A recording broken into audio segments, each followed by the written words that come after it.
Welcome to Evolve, Mastery for Leading a New World, with CEO and award-winning author Yvette Bethel. This podcast is dedicated to supporting leaders with a variety of solutions to build trust, inspire authentic change, and improve morale within your organization. Learn how to grow your people, build your culture, and transform your results.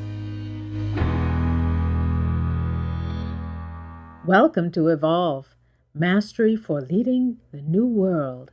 I'm your host, Yvette Bethel, and this week's episode is called Growth Through Decision Making.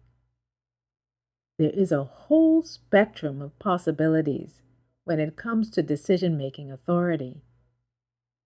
In organizations that value structure and control, policies and procedures form a framework for day-to-day work. Policies range from very granular, dictating all imaginable actions. Others are flexible enough to allow discretion, yet provide structure. Then there are organizations that have no structure at all. When there's no structure, employees who need it suffer and complain. Those who don't may be comfortable in this environment or suffering in silence. Decision-making is sometimes hoarded as a tool of power. This approach to decision-making can cause persons affected by the decisions to feel coerced. In other organizations, decisions empower employees and lead to engagement. In actuality, decision-making can be a tool for growth, allowing leaders opportunities to try new ideas, involve others, and learn from their mistakes. There are various levels of complexity of decisions within an organization. There are strategic decisions often made by the executive team and board of directors. Then there are decisions that can happen within parameters set by the strategic plan. These are program decisions that are guided by the organizational chart, job descriptions, policies, and procedures. Finally, there are personal decisions that impact employees, both at the personal and team levels.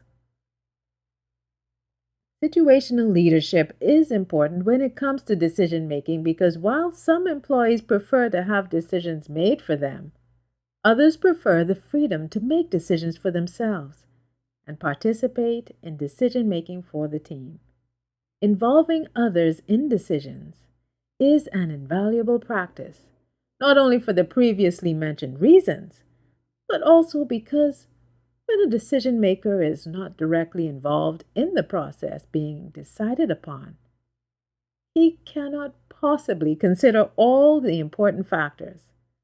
Additionally, their decisions can be influenced by external pressure to get the work done, causing them to overlook important considerations. Another reason why including others in decision-making is helpful is because it serves to disperse power among many, empowering more persons at once. No longer is the decision owned by a single person. It's shared and bought into by the team, and when the chemistry of the team creates unity, the quality of the decisions can improve.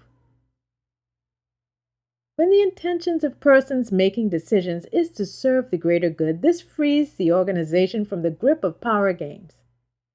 When power games prevail, decisions can be coercive. They can be weak, they can be late, or they can be right on time. Serving the greater good requires a shift from personal agendas, and this is no easy feat. Important and complex decisions should integrate as many points of view as possible, especially when a quality decision is the desired outcome. This means team members should feel safe to participate, not having to choose their words carefully. This operates best when coworkers are capable of objectivity.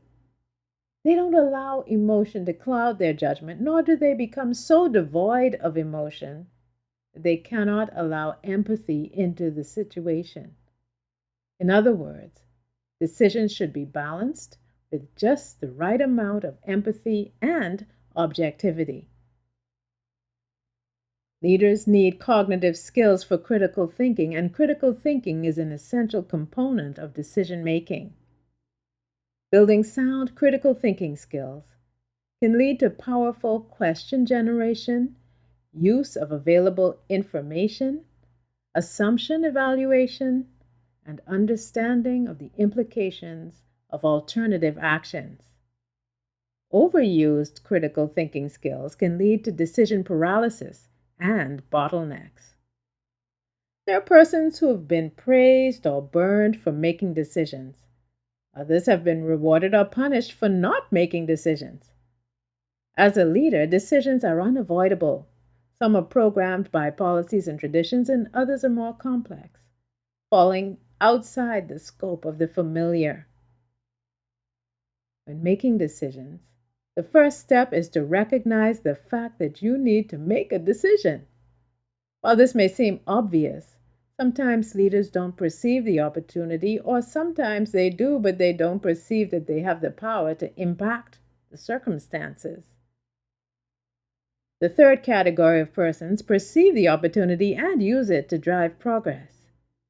Once you perceive the need, the next step is to analyze the problem, then decide on the criteria that needs to be met in order for alternatives to be generated.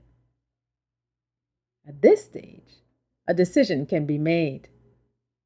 Sometimes decisions are made after no alternatives were considered. At other times, alternatives are presented, but it's clear that there's only one choice. In some circumstances, none of the alternatives are ideal.